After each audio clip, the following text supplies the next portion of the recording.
Give the gift of thoughtful conversation this holiday season with a membership to the Commonwealth Club.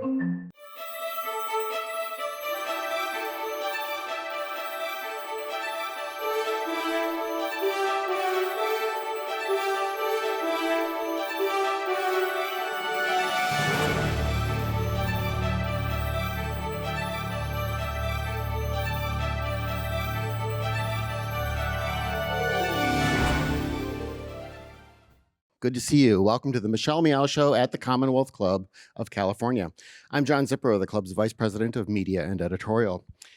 Thanks for joining us today, whether you're here in the room or you're watching or listening online. We're glad to have you. For everyone who is joining us for the first time, the Commonwealth Club is a 118-year-old nonprofit, nonpartisan organization dedicated to the civil discussion of important issues of the day. Any opinions expressed here are those of the speakers.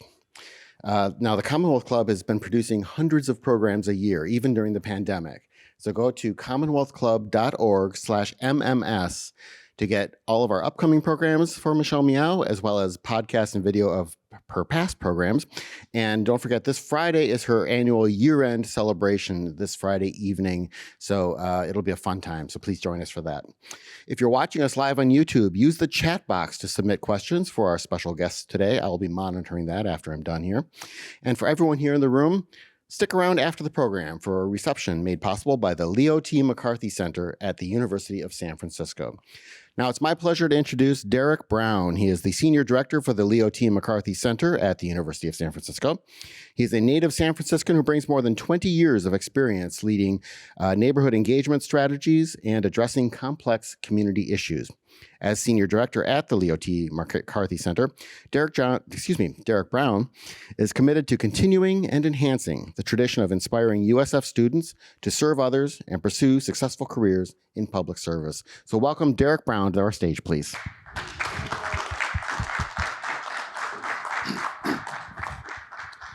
Thanks so much, John. Let's give John another hand. Thank you. First and foremost, thank you so much for coming out today. Really appreciate it, whether you're here in person or virtually checking us out online. Derek Brown, Senior Director of the Leo T. McCarthy Center, and our main focus is to prepare students for a successful life in public service. We're all about community. We're all about uplifting our students and the community partners that we work with. So today, we wanted to connect with some amazing community leaders that's doing extraordinary work throughout COVID, whether it's surviving or just absolutely taking things to the next level and absolutely crushing it amidst this COVID-19 pandemic that we're in right now.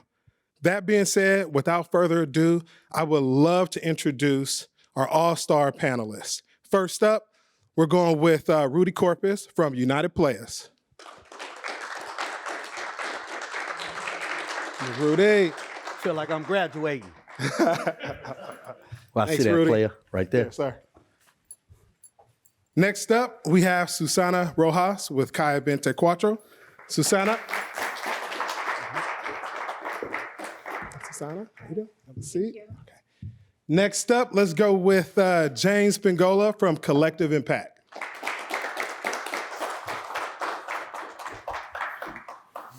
All right. Thanks, Jay. Okay.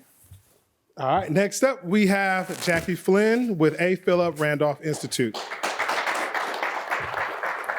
Thank you, Jackie. And our moderator for the day is Michelle Meow with Michelle Meow Show. Here we go. Thanks so much, Michelle. DB. You guys enjoy. Welcome, everyone. Thank you so much for joining us this afternoon, and another round of applause for our esteemed panel today sharing this afternoon with us. So why don't we start with, so many community members, the city, you're all beloved leaders of this city. So people know you, they know of your work, but I think a good place to start is to get to know you a little bit more personally. So why don't you share a Bay story, like your Bay story, your San Francisco Bay story, followed by just sharing a little bit about the organization and the work that you do. So we'll start with Jackie. Well, I'm definitely a Bay kid. I was born at the Presidio when there was a hospital there. It's now Letterman Studios. But growing up in the Bay Area over the last 40 years, I've really seen so many changes happen. And one story I can remember that really brings me back to home base is so funny because when I was growing up, I wanted to run the furthest away from politics and the furthest away from community services as I could. I got my degree in biological sciences, but I remembered a moment in time that my dad brought me out to the Hunters Point shipyard, and we looked out and he told me that, you know, this land out here is the promised land for our folks. And I never realized how much that impacted me as I grew up. But when I came back and had an opportunity to come to the A. Philip Randolph Institute, one of my first assignments was right up there on Hunters Point Road. Mm-hmm. And it just resonated with me that as much as I think I need to be somewhere else, this is my home base and where I want to be. And I'm so happy to be back and you know, really work with my community and see it continue to grow. That's awesome. That's such a great story. James. Oh, wow. Hey, so when a story, right? So I'm just sitting here thinking too when you say James. My name's James Pingola. I'm executive director at Collective Impact, Ellie Hill Hutch Community Center. If you come through there, I always tell everybody this is kind of who I am. You come through there and you ask for James, people kind of look at you strange, like, who is that? Who are you talking about? So, but if you come through there, you ask for Uncle Stank. Everybody in the city know who he is. Like, everybody can tell you pointing down the street at Ellie, you know, say, he's down there at the center. You go, let's go down there. He's down at the center. But when we talk about a story and telling a story, like, I have so many stories. I'm born and raised in the Western Addition. Went to Golden Gate. When I say truly born and raised, I was born at Mount Zion Hospital. I went to Golden Gate Elementary School, that's now Creative Arts. I went to Benjamin Franklin Junior High School, that's now Gateway and KIPP. Right, and Ellie Hill Hutch Center, where I'm at now, it used to be on that corner with Smacks. It was where we used to go when I was a kid and buy $1 hamburgers, right? So everybody used to kind of, every time after school, we would shoot down to that, where that big old Ellie Hill is. It was a big old vacant lot, but it was one little hamburger space that was there, and it was Smacks. And then we used to all kind of just go down there and buy that $1 hamburger. And with the hamburger, you got French fries for $1. So it was wow. And then now, you know, I sit there and I look at that space now, and I just never thought in my dreams that I would be doing this work. So that's just a little bit of the story and how long I've been in this city and that community. How much is a hamburger today? Oh, Lord. Not $1. Hey, not $1. Exactly. Not $1. Not $1. So I am an immigrant from Colombia. I was born and raised in Colombia until I was 14 years old. At that point, my family and I immigrated to New York City. And then when my daughter was 2 months old, we moved here to San Francisco. And when we moved to Bernal Heights, and then obviously the Mission is really close to Bernal Heights. And when I walked through the Mission, I immediately fell in love with the community. And I fell in love with the smells, the sights, the colors, the music, the sounds, everything. And ever since then, I've been in the Mission community serving it. I love what I do. I love my community, and I am extremely happy that I was able to move to San Francisco because I found home here. Yeah, it's home for so many of us, especially, you know, a sanctuary, a safe space. Mm-hmm. Yeah. And finally, last but not least, Rudy. Yeah. So, what's happening, everybody? I just want to say, first of all, I'm honored to be on the stage with my 3 family members right here. I'm also was born in Letterman. Hey. Got it? Yeah.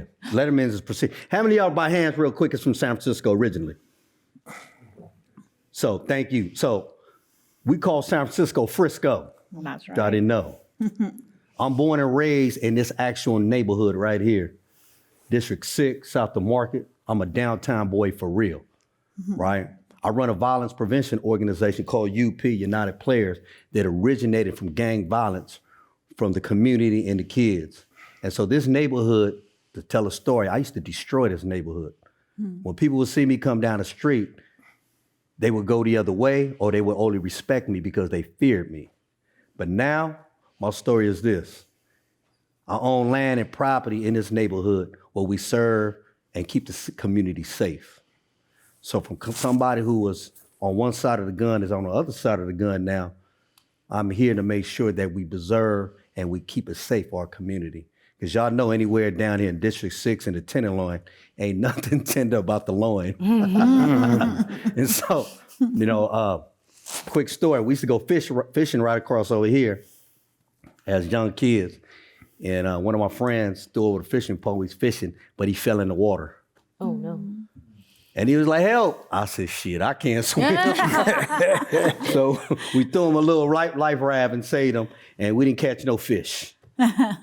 And so anyway, that's my story from this neighborhood. I'm Filipino. Y'all know we got 120 years of history in this neighborhood of Filipinos. Sounds like you've been saving the hood for all your life. And let's get into that. Let's talk about saving our people, saving our communities, especially during a pandemic. We know that it has been challenging for all of us, but let's talk about how the pandemic has affected your work, has affected your communities, the communities that you serve, and the organizations that you work for. We'll start with Jackie. Well, definitely these last couple of years have been extremely challenging for folks that are in neighborhoods that had issues before COVID had even impacted our communities. I think first and foremost, health and safety were extremely fragile in our communities. We wanted to make sure that our folks had access to testing and when vaccines rolled out, vaccinations. But it's so important to educate our communities about it because there were so many fears and misconceptions and concerns about it that it really pulled people back from being out and about, being social. I mean, we were all being told to distance ourselves. So one of the things we really found to be resilient in the community was first, make sure that there was connectivity and access to what we already had was a digital divide to, Wi-Fi and connectivity. And we were partnering with the city. The city, came out to say, we're here for you. Everybody knows who actually does the work in the communities. And we were fortunate to partner with our Rec and Park department. We've got an awesome space in Bayview Hunters Point called the India Basin Waterfront Park. And we were able to establish a small tech hub so that families were able to come down, access computer devices, high-speed Wi-Fi internet, all in a park where we were able to still provide some connectivity and access. And that became one of the roots of being able to educate folks and refer them to other services and, just try and stay resilient. So we have found it was, in a way, this blessing in disguise that allowed us to not only address some of the issues that we already had, but really grow from there. James. Okay. Hey, so no, I was just sitting here thinking as Jackie was talking, right? So first of all, the pandemic, I just always like to give credit where credit is due, and I just like to give credit to Mayor Breed, right, for making that call so early in the process of the pandemic, right? Because it takes a lot to tell a city you shut down. That takes a lot. It takes a lot of heart when, we do this work. But, I was just telling Michelle the story earlier. Right before the pandemic hit, I had partnered with this medical center, Maxine Hall Clinic, right? And they were trying to find a location. And, folks didn't want them in their neighborhood because they did methadone. People thought methadone was bringing different clientele to their neighborhoods. But for me, I knew, because I grew and born and raised in that district, I knew how long Maxine Hall had been around, and I knew the good they did in the community. And in that process, right, I was just thinking, you know what? I always say, I always like to give credit where credit due. There was a doctor there, Dr. Catherine James, that, came by Ellie Hill, and it just so happened I was standing outside and she was looking at my parking lot. And she was just saying, James, I need a location. They finna remodel our space, right? I said, you know what, Dr. James? I got something for you. So I got tennis courts in the back of my building. So it's a tennis courts and it's like a little mini park. So we went back there and kind of looked that over. And this is a few months before the pandemic. We looked that over and it was like, we just, perfect spot for you. What you think? We came down, had some people look at it, and we can drop some trailers in here and do that. Long story short, right? They dropped a couple double wides back there. We up and running. She got her, few clients that, that was using Maxine Hall at the time. And then the pandemic hit. Wow. It's a blessing, right? It's a silver lining and everything. So in the process of that, I got 3,000 seniors that surround Ellie Hill Huts Community Centers. We got Rosa Parks, we got Queen Ada's and a few more senior homes around there. And we got, it's like, wow. And I knew myself that Ellie Hill was not closing. My doors never closed because I knew in that process, my community was finna get left behind. I knew it. I was like, this ain't finna happen for us, right? No, everything I do, I got on the phone, I was calling people, we were trying to buy PPE products, we were doing everything. Dr. James, me and her started having conversations. She was like, what are we gonna do about the seniors across the street? We made carts so they can go over, and because the seniors didn't want to come out, so they were going over doing testing over and pushing the carts. Her and the nurses was going over, pushing the carts over to do testing. And we were, World Central Kitchen came in. We were working with Jack, and we were working with Rudy. We were working with everybody here. We were all working with World Central Kitchen. Started at the time, and then I, again, shout out to Cheryl Davis from the Human Rights Commission, who started, and Brittany Chicada, who actually reached out to World Central Kitchen on how we gonna get food up in here, right? So we started out with just doing hot meals. And I have this funny story that I always tell everybody. So I had somebody actually reach out to one of my coworkers, Brittany Ford, and tell her, we got some pallets, but then, and I don't know if I can say this, is it okay to say braziers? So it was pallets of braziers, and hey, James, we got pallets of braziers down here, you want them? And we were Brittany, what we gonna do? I was like, we gonna go rent a truck and we gonna go get them, so we, like I said, you come to my gym today, right? My gym is just we made sure everybody got books. We were giving out books, we were giving out hot meals, we were giving out braziers, we were giving out clothes, anything that anybody called me. Nobody, when you call Collective Impact and you call Ellie Hill Huts and you talk to somebody in there, we're not going to ask you how we're going to get it, right? We're going to ask you when can we get it? Mm-hmm. That's what we do. We ask when can you get it and how we get it up to our community, and that was our way of bridging, because I knew my community wasn't finna go down to City Hall or go down by anywhere past where they're supposed to be, because everybody was already, scared of going out. So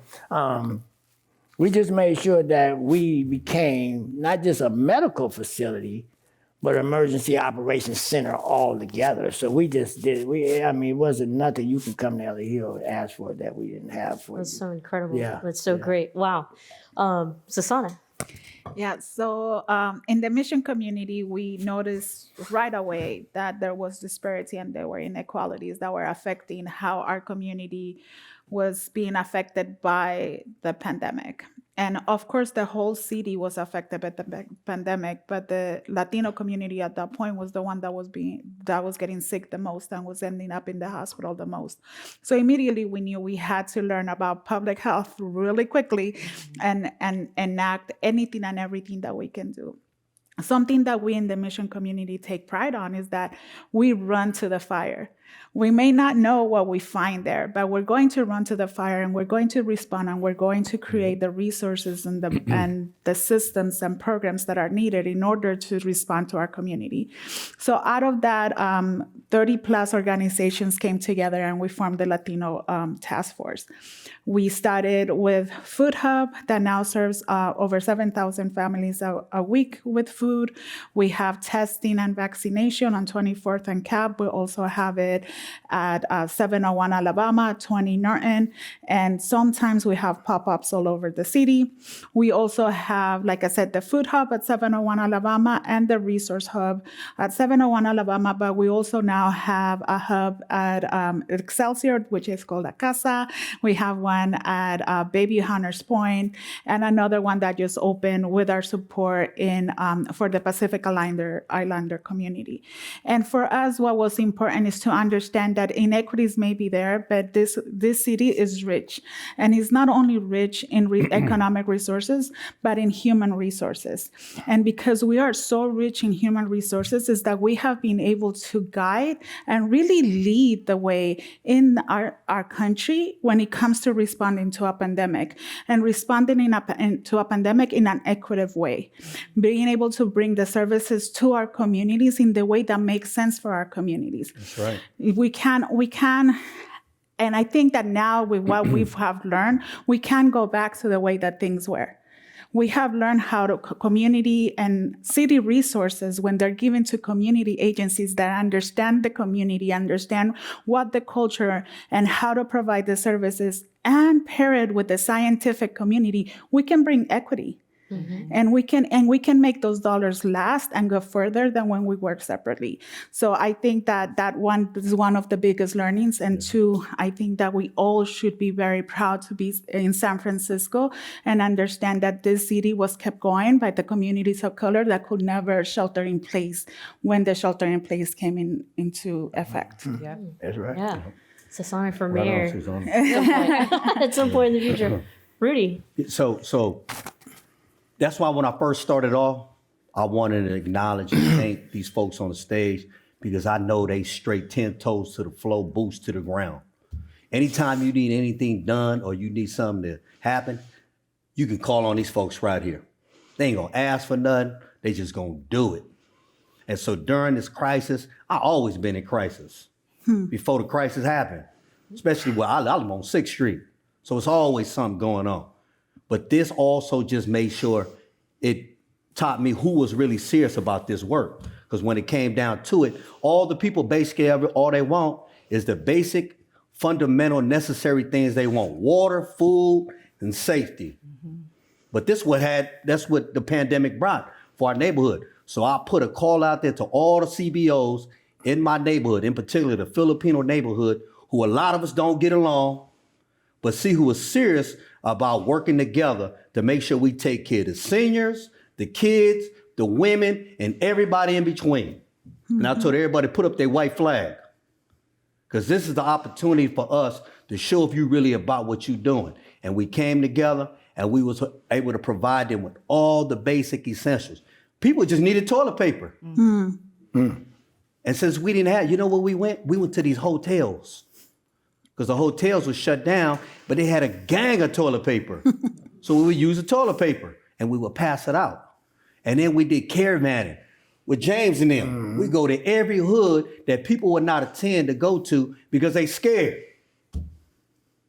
We go up in there and provide them with all the resources that they needed.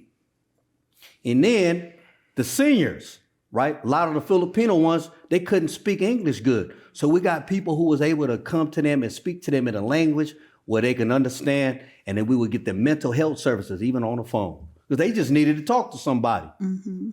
So all we did is do what we usually do in crisis. What I do, I've been doing this when I first started this.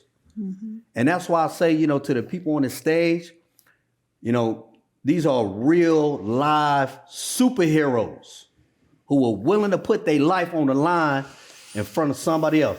That's the most probably beneficial thing you could do. It's to sacrifice your life before your life. And that's what they've been doing. Where Derek Brown at? He does that too.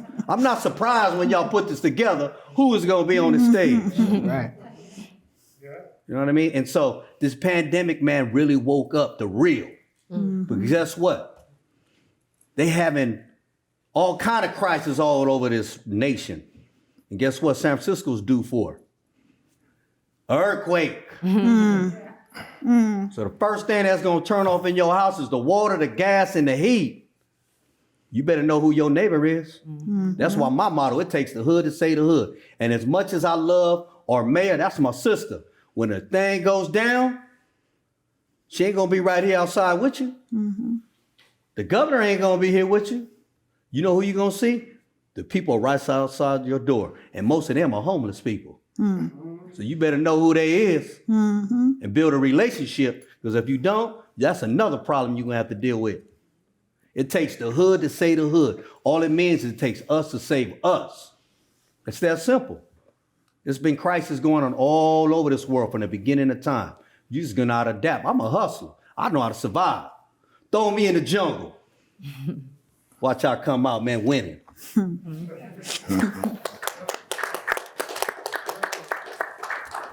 I'm going to move right next to you. 1038 Howard Street. That's where I'm at. The Players Club. I mean, all jokes aside, it's obvious the pandemic is still here. It's not like it's gone. Some of us talk about it as if we're recovering or we've recovered. But let's focus and share with folks, you, the community, mobilized in crisis, saved a lot of lives, right? And now we have something, to Sasana's point, something that is growing, that is working. We have a recipe for success. Now, how do we sustain that as we move into another year of the pandemic? And maybe, who knows what the future beholds. But what are your thoughts on sharing your ideas for keeping this going, keeping this momentum going? We'll start with Jackie. It's been an interesting ride, right? We're all talking about how difficult it was, but we're also saying at some point it was a blessing in disguise because it brought people together in ways that we weren't working together before. Right. And so what I think is important is to not oversee all the work that we do day to day, whether there's a crisis that's in front of everyone's face or things that we have to manage all year long. And I think what's super important about everything that we have done is bringing families together, bringing community leaders together. It helps us develop a plan.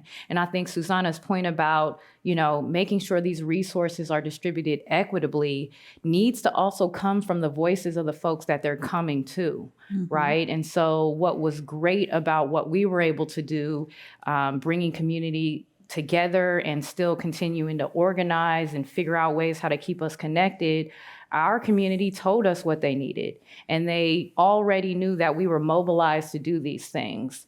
And so as we move forward with some of these ideas, some of these plans, now we know how to well support folks that are asking for resources, that are also thinking, it's not just for me, but it's for the person that can't speak or that can't communicate or that can't reach out for some of these resources. And it's just been a wonderful, I think, outlook for our future community, giving credit where credit's due as well. Our supervisor was mobilizing, and you're right, they're not going to be outside that front door when the crisis actually hits. But what we're hoping is that we establish some of these systems, establish the support prior to another round of this hitting our community so that we are already ready. We're already there responding, and we can just continue to grow from there. I would love to see my community continue to thrive. And, we haven't gone away from some of the stuff that we've already seen in terms of folks needing jobs, young people needing outlets and opportunities. We want to continue to make sure that those are available. And I'm hoping that I can pass the torch to the next leader, to the next person coming up behind us, because we're not going to be able to do this forever. So I'm just, I'm looking forward to that future. And I really believe that in San Francisco, we can do that. James, thoughts on sustaining all of this movement right now, being prepared maybe for future crises? Yeah, and I was just, and Rudy is so right about, when he talk about who's gonna be doing the work, right? And who is, and the truth is, who's gonna be the leaders in this? Because, for me, it's about structure, right? It's about making sure, and I have this saying that, we can put a whole bunch of people on the bus, right?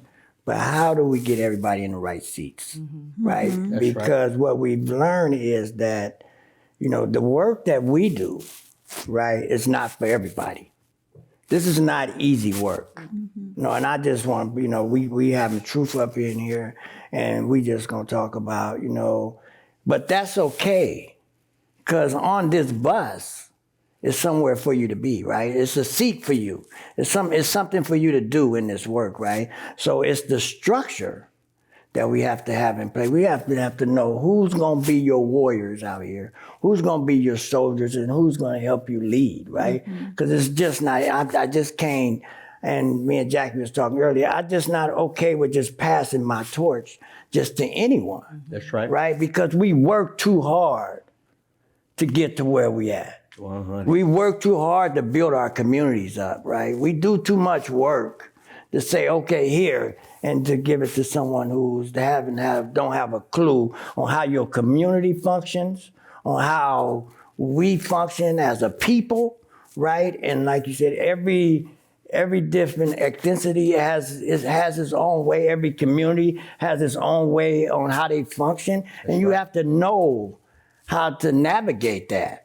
So at the end of the day, for us, it's just about making sure we have the right people in place when it comes to making sure if we're gonna sustain, right? Because it's hard, and everybody on this panel, I tell you, this is not one of them joy rides. You don't get on this thing and think it's okay. I tell everybody every day, we in a battle, and we traumatized, right? And we don't never want to admit it. And we all sit here and say, we all have some trauma. And I'm just talking, mental health is big, especially in the Black communities. We are traumatized and we need some help, right? At the end of the day, we need some people to come in there that we can talk to. I tell everybody, if we get a healing center up in here where I'm at, because that's my goal, is to work on a healing center, I'm gonna be the first one in line, right? Because I know what we go through. And we all have to just make sure that, as we move out the way and we keep looking back, and I know Rudy, I know Jack, I know all you guys have to look back and ask yourself, who's in line for your job, right? And make sure that you're the one that's making sure that, whoever's in line, that you're doing your best to kind of guide them and give them what they need and the tools they need to kind of move forward. Because this, like I said, this community work is not easy. It's not. It's every day you wake up and you never know what your day gonna be. You never know. Yeah. I mean, we talk about, everybody can tell you a story that just happened last night. And then one that happened this morning, that people don't even believe what we go through or have a clue. And it ain't nothing you can just make up. So, it's just about the structure we put in place. And I pray that the generation and everybody who's listening, it's the generation that's coming after us. And everybody, I was talking to somebody the other day, is, we sometimes God misses a generation, and then the generation that comes behind that is the one that picks it up and really, really take it off with it. And I think our babies is gonna be the ones that take that stuff and just fly, because we already building. That's right. We built it. We put the foundation down. We just need somebody to pick it up and run with it. We just need the house to go up real quick. Thank you, James. Yeah. So I think that during this pandemic, we have had a lot of learning lessons, and I think that we need to now continue to build upon those learning lessons, and continue to grow them. I think that one of the things is that we need to have more communities of color represented in the city. Yeah. in city positions that can really truly influence the way that the resources are distributed in an equitable way.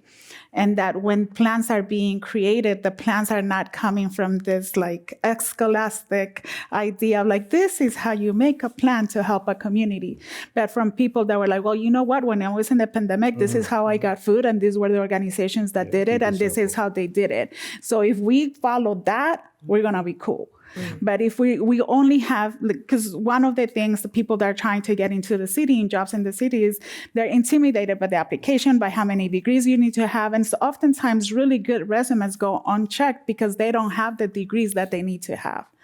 And in reality, you're passing on San Francisco raised people who have the investment, who have the love, and who have the know-how that can truly make a difference. So I think that that's one of the ways to sustain the work that we're doing and the learning that we're having right now is by hiring local into the city so that we can really, truly make a difference. When it comes to our babies, Generation C is a beast. Like they take a cost and they drive it home. But anytime that you have a BC needs guidance. So it's having this mentorship program so that they can come and they can do that fighting. Because maybe we are the ones that now move into the city and they take our positions and we're working in tandem. They have the energy that we are starting to lose. We work long hours. We've been in this for a long time. So now our babies can have that energy and we can feed them the knowledge. Right. So, we're just have to continue to work together, place the resources in an equitable way in the hands of the people that know how to distribute it better or well. And then also, I feel like for us to continue to work together and remember that one community cannot thrive without the other. If one of us is suffering and one of us is being oppressed, all of us are being oppressed. Mm-hmm. Yep. Yeah, thank you, sis. Man, if anything, I've been doing this for like a minute now, for like 27 years, and I'm still learning. What I learned of surviving out here in these streets, it ain't what you know, it's who you know, and who knows you. Better yet, who even like you. I'm a likable guy. You got to get to know me.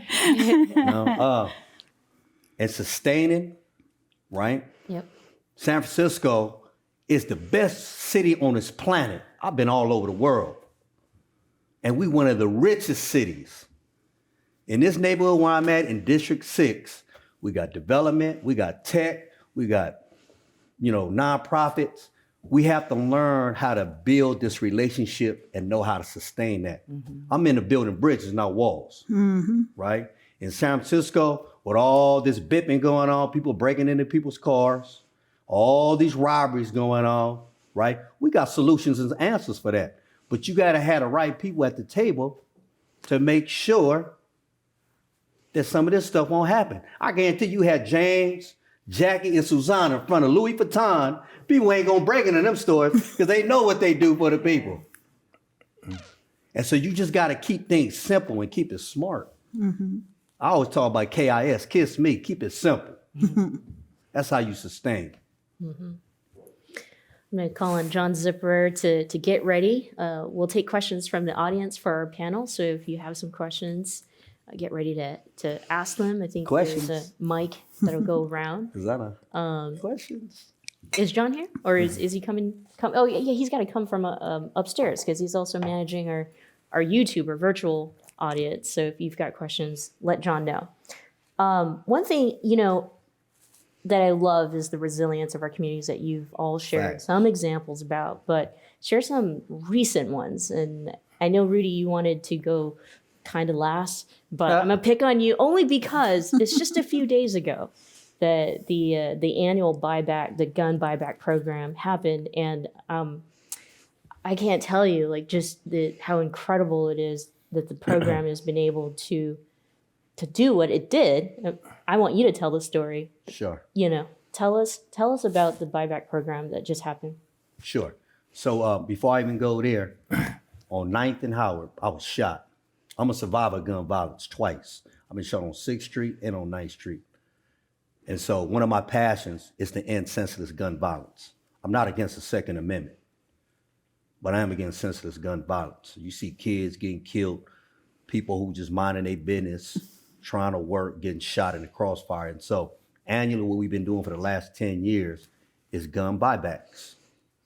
It's no questions asked, and everybody who does it is all the way from the community to the SFPD to the city folks and just ex-felons who have been in prison for murder has came back, and mothers who lost their kids to violence. We all come together as a community, and we are able to get thousands of guns off the streets, and we destroy them and we turn them into art. And so this last Saturday that just passed, we was able to get 268 guns off the street.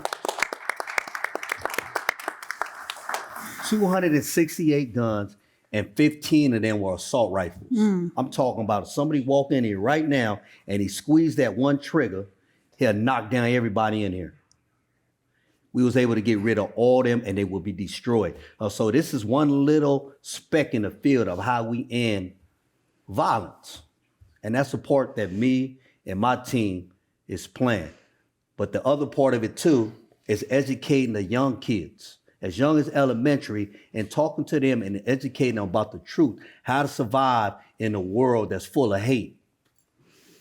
That's what we're doing.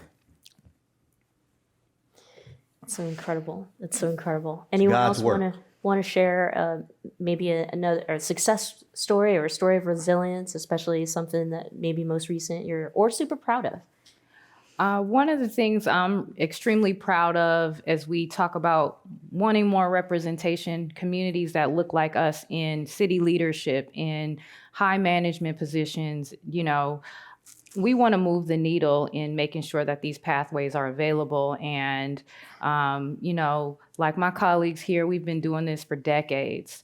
And over years, I've been able to really see growth in a lot of these young people. That's what makes me feel, I think, optimistic about our future here in San Francisco. But, you know, at least 10 years have been spent just working on leadership development in our youth population. And I'm starting to see some of that come back. And I have young people reaching out to me for letters of recommendation for grad school. And I'm starting to see these young people in places around like tech, for example, where we don't have a whole lot of representation of people of color, of women. And I'm starting to see that needle move, and that really inspires me to continue to do the work that we do. And I'm just so fortunate to meet some of these young people that they literally came out of the gutter, right? And they literally came out of places that people gave up on them years before they were even able to show what potential they have. So it's just very humbling to see. And, you know, it inspires me to keep pushing forward, keep reaching out where we can. And although we may not be able to save them all, just like we're not able to get every gun off the street, even just that one kid you save or that one gun you take off the street that prevents that next thing from happening is what is so important about the work that we do. And nobody's up here for awards and recognition for what we do. We're here because we love and are passionate about our communities. Amen. Yeah. We got John back down here, and so let's take some questions from the audience. Hey, can I add to that before we take Yeah. the question too? And I'm sitting here and I'm looking at Nico Bernard. He's my team. He's my team manager at LA Hill. And I'm looking at Derek Brown. And I'm listening to what Jackie said. And I'm thinking about Shaman Walton. And I'm thinking about the mayor.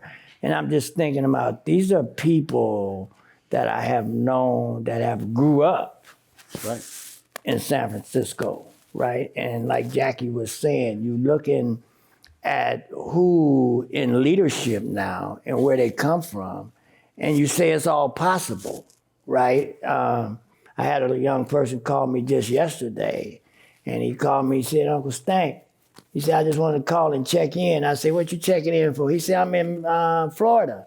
I said, what you doing in Florida?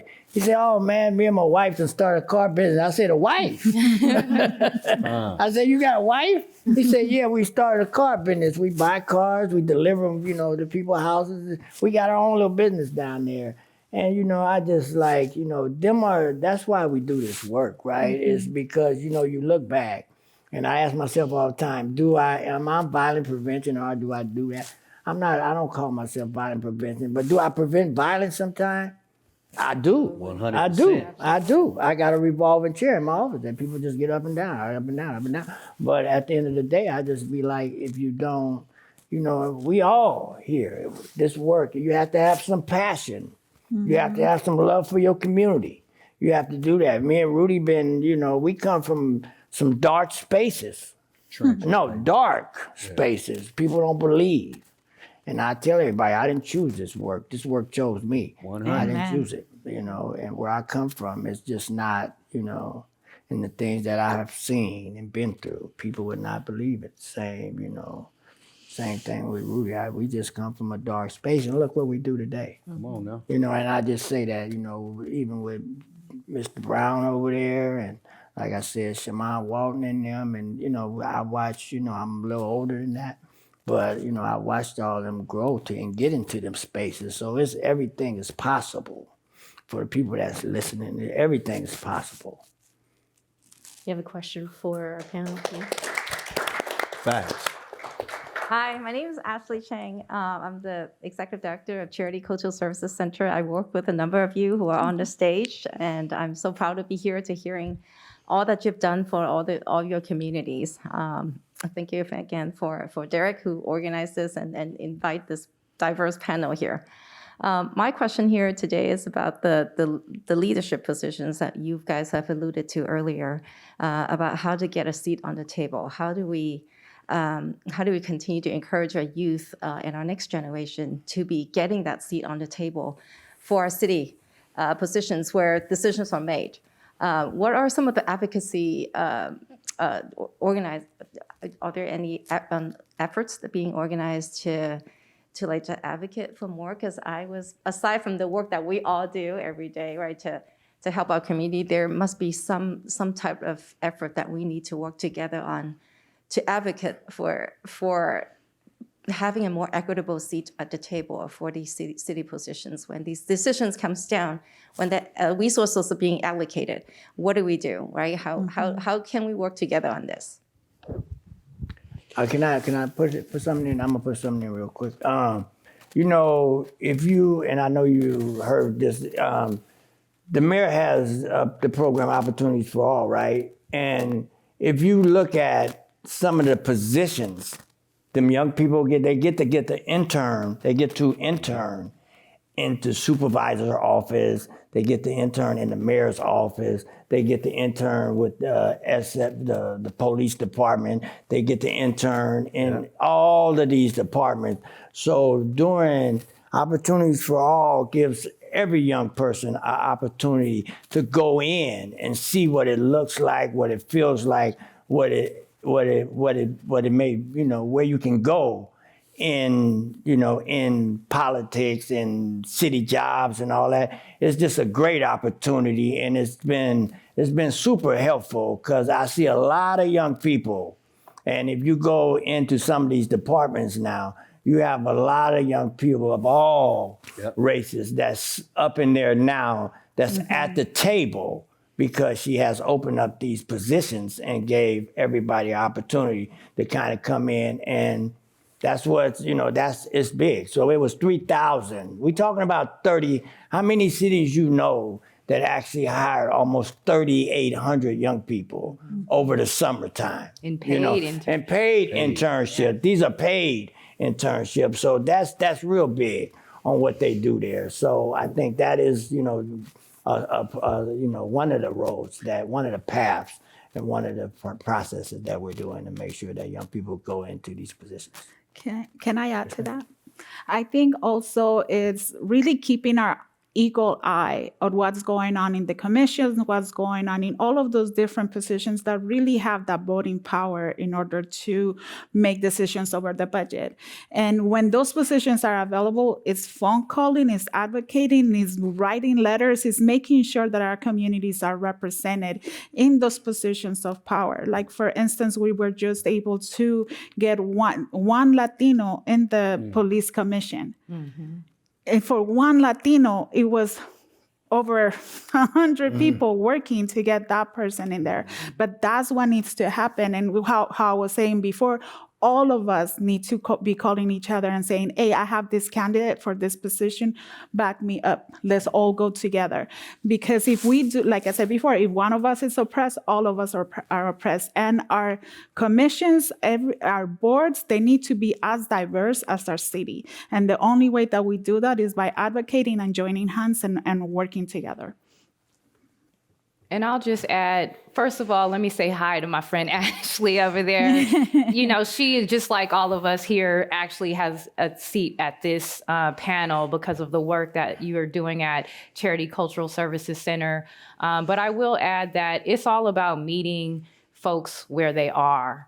Rudy will tell you, we've gone into high schools for years to meet kids directly where they are. And I've had so many young people come to me and say, you know, I wish I had met you a year ago before I got into the stuff that I got into, because they realize how hard it is to untie some of that. But it's very inspiring to meet a lot of young people with so much potential. We do have leadership programs in the community. Ours is the Resilient Youth Leadership Academy, where the goal is really to expose them to how policy works. And although not every one of them wants to be a politician, like I said when I started, I wanted to run the furthest away from politics and politicians, but there's all kind of other opportunities to influence policy, and being on the beat of what's going on is so important, because that energy gets so, it gets huge, especially when you are fighting for your basic needs, fighting for your community. And sometimes just watching the light bulb turn on with some of these young people is truly inspiring, because they start to get it. They start to understand how resources get allocated, not just in their city, but statewide, how these resources will impact how we do things, including make our streets safer, make resources available, make sure that the health of our communities continues to improve. And I just think that, honestly, as we continue to collaborate and look at how we find our folks where they are and create these pathways to these leadership and executive positions, we got the potential to really build something out here in San Francisco that can be a model for other cities nationwide. That's real talk. We have time for a question, another question or two. PJ Bastiani, Vice President of the Gamma Chi Lambda chapter of Alpha Phi Alpha Fraternity Incorporated, seated here in San Francisco. My question is for Rudy. You mentioned the bipping, the auto break-ins, and the Louis Vuitton robbery has made national news. What strategies, as a fellow resident of District 6, what strategies do you recommend, or do you see us coming together around, making sure that we keep our community safe, so that, we make sure our businesses are safe, and that, folks aren't going to have to worry about walking down Larkin Street and seeing somebody's head getting cracked open with a bat, or feeling like, you can't walk your kids down and without seeing somebody's car getting broken into, or some of the needles and everything but really more so with the bipping and the burglary. How can we as a community come together to make sure we keep everybody safe? So first of all, thanks for asking that question. I'm sure this whole city is frustrated behind what's going on. And there's a lot of concerns that's going on, and people are trying to find solutions and answers to it. And so I'm so glad that we have somebody in place like Mayor London Breed, who's from the hood, who understands this, that wants to take proactive approaches towards this. And so what I learned to do is to get activated with my immediate community. We met last night. I don't know if you heard of Urban Alchemy. Urban Alchemy, we met SFPD, our district supervisor, Matt Haney, and residents who have the same concerns that I got and you got. And we're finding ways to make this happen. Because if you know right now, in the TL, a lot of it got pushed out, but it's being pushed now towards the South of Market. So that's not a solution just to push people out. And I think what Brother James is saying is that we have to have other approaches too, where we have to get mental health services right. right? We got to find out how we can make sure we support and help the police out in these situations. And these cats who are doing the robbing and the breaking in are held accountable for the actions they doing. Because if they out there robbing and they doing all the stuff they doing and they get a slap on their hand, right? You know, there's no consequences. And then you got all these dudes who are immigrating from other countries who are drug dealers that are out there as young as 13 to 16 years old. And they know the game. When they get busted, guess what? They don't even send them to juvenile hall no more because there ain't no juvenile hall. They send them to Huckleberry and they get right out. And so there's so many different challenges we're trying to figure out, man. And so I would love for you to be at the table with us because we're still trying to find solutions behind this. Can I add something? Yeah, please. And I think really in order to be able to address situations like this, we have to really look at it in 3 stages. The short term, the things that need to happen right away in order to keep our community safe. Then we have the middle range where it's, okay, we're starting to create systemic change so that these things don't repeat itself. And then the long term, when we're having the resources and the mental health and the substance abuse and all of it working together so that we're not only having a revolving door of people going in and out of jail or in and out of treatment, but really having a process and a system that helps people recover and lead productive lives. Because I can guarantee you, when you sit down and you talk to people who are addicted, they're so discouraged because that addiction is taking everything from them. And they don't see any way out on how to get their lives back.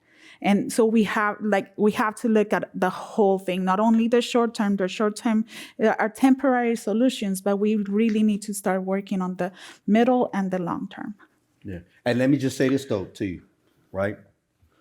There's separate issues that's going on. You got the drug dealing that's going on, and that's been happening since the beginning of time.